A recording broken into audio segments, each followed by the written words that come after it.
Hello again. If you watched my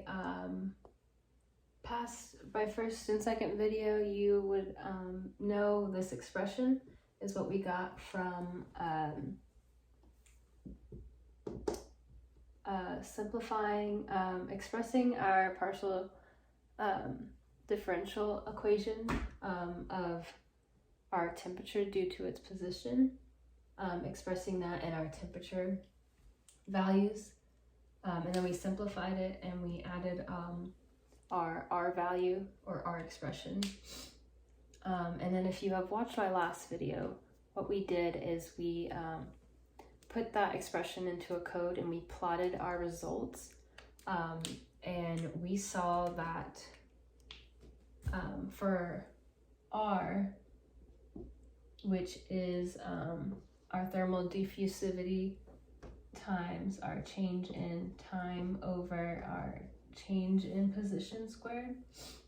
And what we did is we plugged in 0.5, and so 1 for our alpha, our thermal diffusivity, 0.5 for our delta T, and then a 1 for our delta X, and we got 1/2. And so when we set our R value to 0.5 in our code, we got a nice results, a graph of our results that showed a nice smooth curve. But if you go back to that video, if we changed this by just one value, so I put in 0.51 for example, and the stability of the entire graph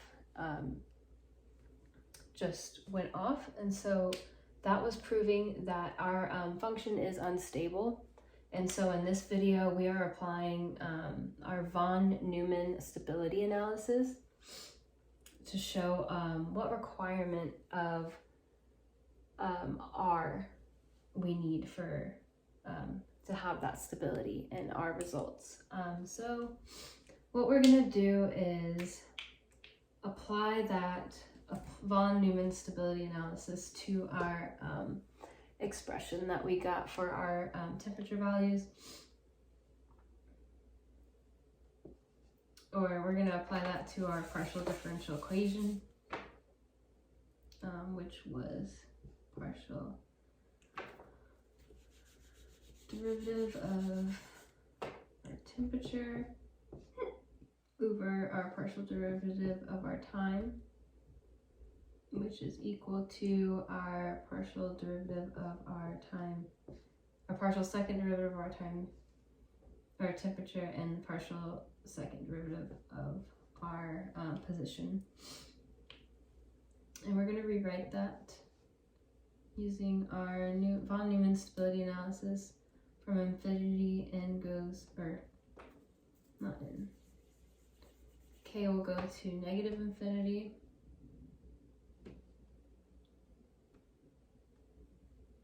all right, and then c times k times negative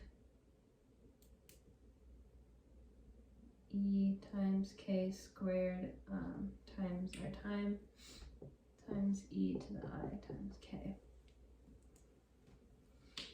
All right, so what we're gonna do is we're just gonna take this analysis and we're gonna plug that into our expression of our temperature values.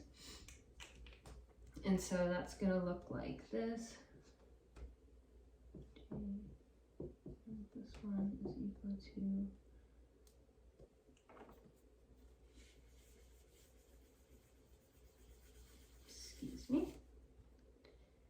Tj times E, negative alpha k squared times the change in time equal to our initial position in time plus R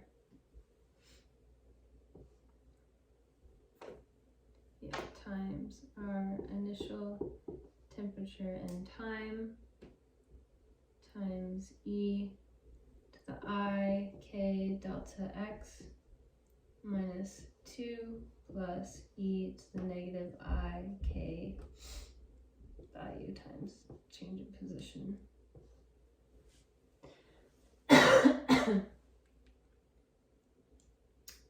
Okay, and then we're just gonna pull out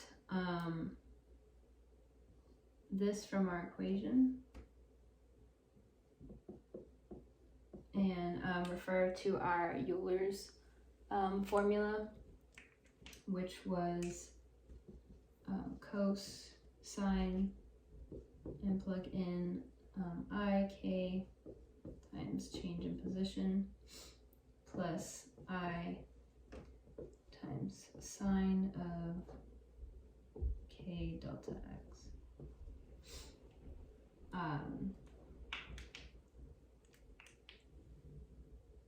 And then we're going to take this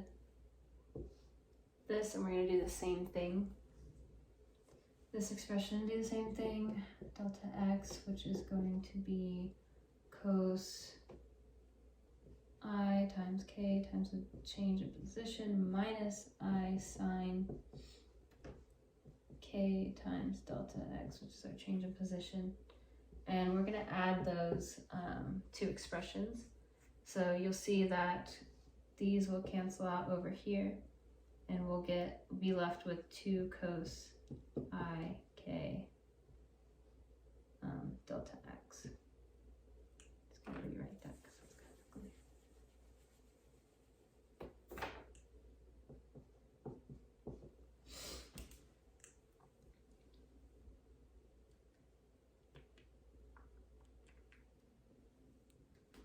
All right, so now that we have gotten that expression, we're going to erase some of this up here.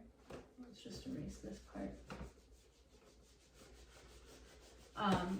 And then we're going to plug that into our temperature values expression. So it's going to be T position n plus 1 equals T, our initial position and time of our temperature, plus R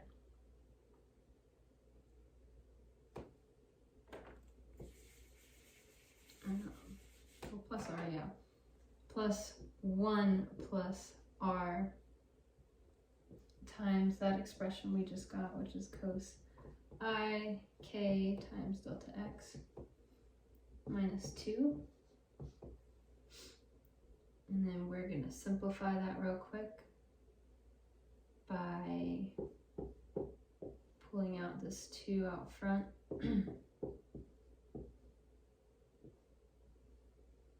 Cos I k delta x minus 1.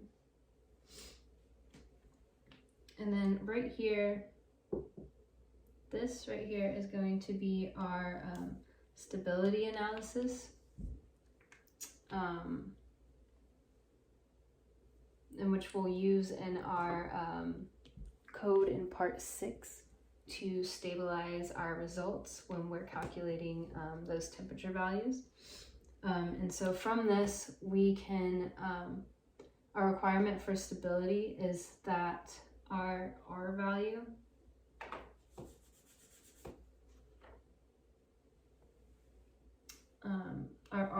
must be less than 0.5, and our stability analysis must be less than 1.